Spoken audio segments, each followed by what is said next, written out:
So far it's been about a month into my skateboard journey, and I've covered most of the basics. So that's just things like finding my stance, pushing off, some basic turning, so just leaning on the trucks.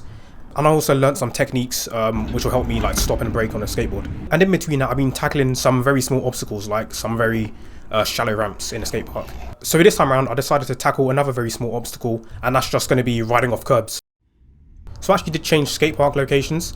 There's two main reasons for that. The first reason is because I needed like a small ledge or curb, and then the current skate park I was using didn't have that, so I had to find like another location which just had something. And the second reason is because I just wanted to continue to stay motivated in my skateboarding journey, because I just thought it would be helpful like to have less a change of scenery or like a change of location, just so I'm not like constantly just in the same park and just riding the same obstacles in the skate park all the time. Even like the roughness of the ground will be a little bit different. So just in general, changing locations will just help me just become a better skateboarder, because I'll be just used to different environments for skateboarding. So it's just better not to stick in just one constant place, because if I really want to expand and get better, I need to be branching out and skating different areas.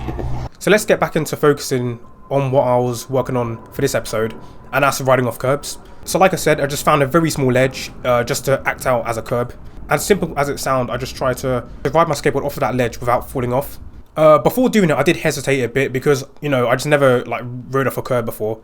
And even though it's like a very, very small like drop, just in general, I was just a bit unsure on how I needed to distribute my weight on the board, because I've never like been in a situation like that when I had to like ride off a small ledge like that. So the only way to get around that was just go straight into it and ride off the curb whether I liked it or not. And unfortunately, I did fall off the board, but quite quickly I realized what the reason was, like straight off the first attempt, because I realized that I was putting too much weight onto the nose of my board, and I needed to like distribute my weight like more towards the middle and the back of the board, just so when I go over the ledge, like all the weight isn't on the front two wheels and the board will just like flip forward, which will like send me forward as well. So I just done it for the second attempt, and then I got it perfectly. So I just done it over and over again, and I started to realize that I was riding consistently off the curb without any falls.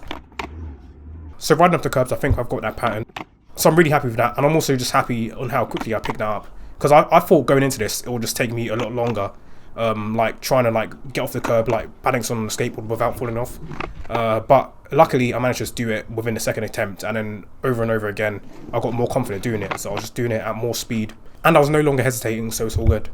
So in the next episode I think I'm going to be working on manuals. The reason why I want to get into manuals is because it will just help me like if I want to progress into like more advanced tricks like ollies, for example. Especially if I'm performing a manual on the back two wheels, it'll help me when I'm like trying to pop the board for an ollie.